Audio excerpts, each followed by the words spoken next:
Microbiology choose ചെയ്യുന്നതിന് മുമ്പ് students അറിയേണ്ട 3 കാര്യങ്ങളാണ് ഞാനിവിടെ ഷെയർ ചെയ്യാൻ പോകുന്നത്. മൈക്രോബയോളജി എന്താണെന്ന് അറിയണ്ടേ? Microbiology is the study of micro organism. അതിൽ നമ്മൾ ഫംഗൈ, വൈറസ്, ബാക്ടീരിയ ഒക്കെ പഠിക്കും.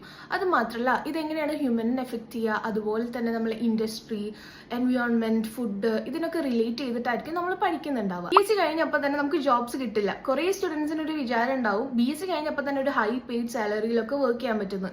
അങ്ങനെയില്ല. Most of the companies MSc അല്ലെങ്കിൽ സ്പെഷ്യലൈസേഷൻ ഒക്കെ അത്യാവശ്യത്തിലധികം ഇമ്പോർട്ടൻസ് കൊടുക്കുന്നുണ്ട്. മൈക്രോബയോളജി ഒരു പ്രാക്ടിക്കൽ ബേസ്ഡ് സബ്ജക്റ്റ് ആണ്. അപ്പൊ നമ്മൾ തിയറി മാത്രം പഠിച്ചിട്ട് കാര്യമില്ല, നമുക്ക് സ്കില്ലും അതുപോലെ തന്നെ പ്രാക്ടിക്കൽ നോളജ് വേണം എന്നുള്ളത് വളരെ അധികം ഇമ്പോർട്ടന്റ് ആണ്.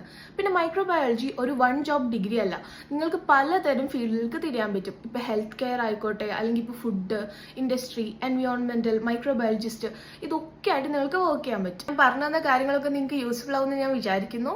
മൈക്രോബയോളജി റിലേറ്റ് ചെയ്തിട്ടുള്ള വീഡിയോസിനൊക്കെ വേണ്ടിയിട്ട് you can follow my page. അത് മാത്രമല്ല എന്തെങ്കിലും ഡൗട്ട്സ് ഒക്കെ ഉണ്ടെങ്കിൽ യു ക്യാൻ DM me. അപ്പോൾ that's it guys, bye bye.